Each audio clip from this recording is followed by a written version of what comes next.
পাশে থাকুন।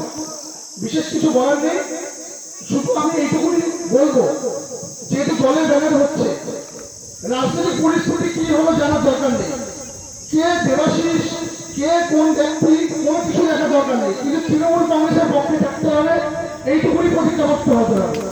যাই হোক না কেন, যদি আজকে দাঁড়িয়ে আমরা দেখতে পাই তৃণমূল কংগ্রেসের ভোটে কোনো ভরাডুবি হলো আমাদের ভুলে, তাহলে কিন্তু কার ক্ষতি হবে জানি না, যারা কর্মী তাদের ক্ষতিটা কিন্তু সবার আগে হবে।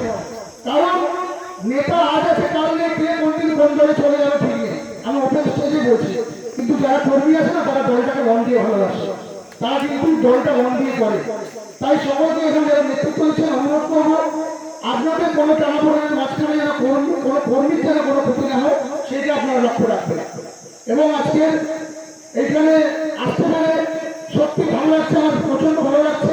কেশলে চলে গেল, আরেকটা কথা না বললে না হয়, আমাদের ইরিগেশনের যিনি সেক্রেটারি সিরাজদা, উনি পাশের যে গ্রাম পঞ্চায়েত সূর্যনগর, তার গুরুত্বপূর্ণ নেতৃত্ব, তাকে ইনভাইট করেছিল। উনিও এখানে আর্থিক বলুন, মানসিক বলুন, যে কোনো রকম ভাবে যেভাবে উনি সাহায্য করেছেন, ওনাকে অনেক ধন্যবাদ জানাই। এবং আমাদের এখানে রয়েছে আনন্দ মন্ডল, বিশেষ কিছু নেতৃত্ব হয়েছে যাদের নাম না বললে হয়তো আমার এখানে অনেক ভুল হবে। কারণ এই এসে যে পরিস্থিতি দেখলাম, একটা ব্লাড ডোনেশন ক্যাম্পের জন্য স্টেজ করে চেয়ার পেতে এত সুন্দর অ্যারেঞ্জমেন্ট, আমাদের কাকদ্বীপ কেন্দ্রিক শহর কেন্দ্রিক যে ব্লাড ডোনেশন ক্যাম্পগুলো করি, আমরা হয়তো এত ভালোভাবে করতে পারি না, খুব সুন্দরভাবে পরিচালনা করছে।